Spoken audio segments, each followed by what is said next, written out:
CrossFit is an exercise program for any and all sizes, ages, and abilities, but it's defined as constantly varied functional movements at high intensity.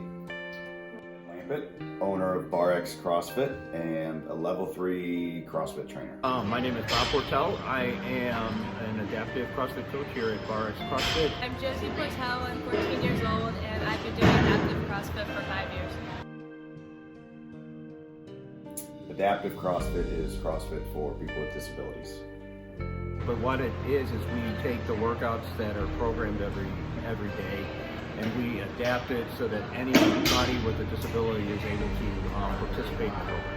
Well, a core value of the CrossFit community is making it accessible to everyone, and that includes athletes with disabilities. As Andrew was just saying, this year marks the first time that adaptive athletes have the opportunity to compete in their own divisions here at the CrossFit Games. We met one of those athletes who proves anything is possible. All right, folks. This is the first year that we've had an adaptive division, and I've been doing CrossFit for 4 years, and we really didn't think that there would ever be an adaptive division here, so it's pretty awesome to be a part of it. 43-year-old Beth Tanid is an adaptive athlete from Mystic, Connecticut, competing in her very first CrossFit Games. Adaptive athletes are people with permanent impairments, so we have a group of uppers here, lowers, and neurological athletes, but we also have divisions that are seated in wheelchairs and sensory, so visually, and hearing impaired, short stature, so they just didn't have enough registration this year to make it, but hopefully in future years we'll see more divisions here. So I started doing it and I just fell in love with the community aspect, and I had done other sports before and I liked how it improved my other sports, and that's just how it really started.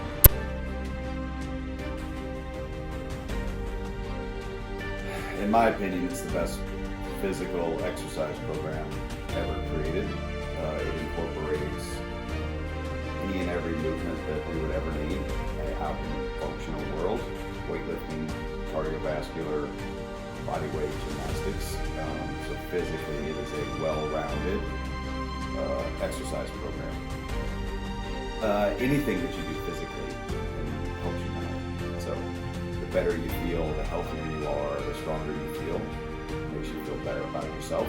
And so therefore, physical preparedness or physical health directly translates to mental health. Yes, we've actually, one of our athletes, Dante, actually at one point after he'd been doing it for a while had lost 15 pounds. We also, many of the athletes like Josie actually also participate in wheelchair basketball. So this is their training program for their sport. And it obviously transfers over to basketball because they have better conditioning, they have more strength, they just are overall better athletes.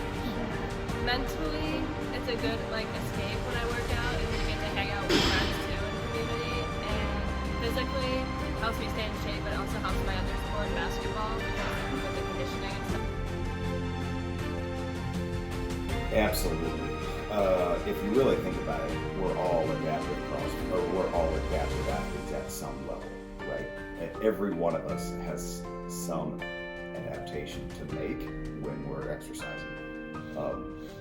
Our adaptive athletes obviously have more visual or bigger adaptations they have to make, but having them in the gym reminds all of us that we don't have any excuses, right? Like, everybody can exercise, everybody can do something to move their body and make themselves feel better. So that is what I think is so beneficial to us, and they just, when they're in the gym, they inspire people to move and to do more.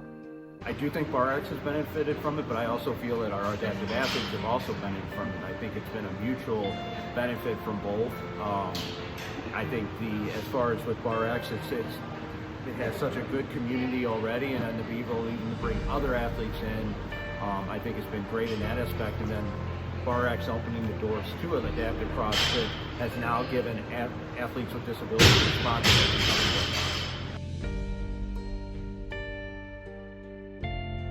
I think it's important for everybody to be able to do CrossFit because of the fact, well, it makes you very healthy. Combined with diet and such, it makes you very healthy. But I also feel it's important that for athletes with disabilities to have an avenue to be able to actually exercise and be healthy also. I think a lot of times these opportunities may be out there or maybe they don't know about them. And then there's also what's nice about our program is that there's no stumbling blocks for them to come in. Our program is a 501c, so they come in and they don't pay anything. We apply for grants, so there's no barrier really to keep an athlete with a disability from coming into the program. A lot of people, I think a lot of people might have said, well, that's that, not you. No, I ran a lot before my car accident, and that was kind of my mode of exercise, not something that was really easy to get back to, so I started kind of just lifting weights, and then my friend was like, you should try CrossFit. I was like, I can't do CrossFit, like I'm too impaired for that, and went to my local gym, and they welcomed me, and then I found the adaptive CrossFit community, and here I am.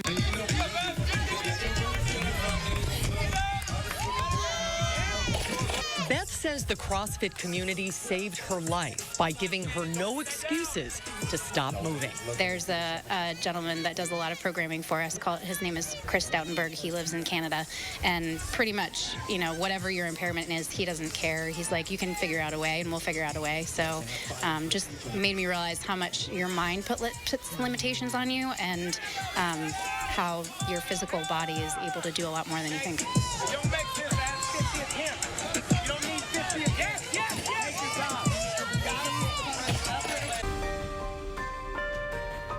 People assume that their potential, their ability is limited, especially when you've undergone a traumatic accident, illness that results in a permanent impairment that you have to live with forever. So it's really important and profound to show out there on the workout floor that it is possible. Your human potential is far greater than you believe or know, and we don't discover that until we push past our comfort.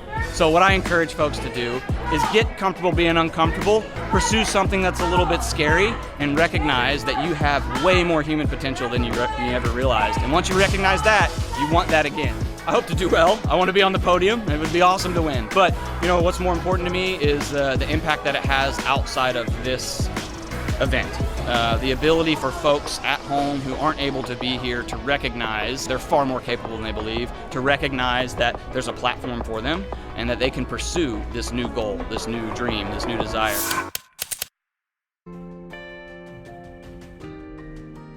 If anything, I just to do more.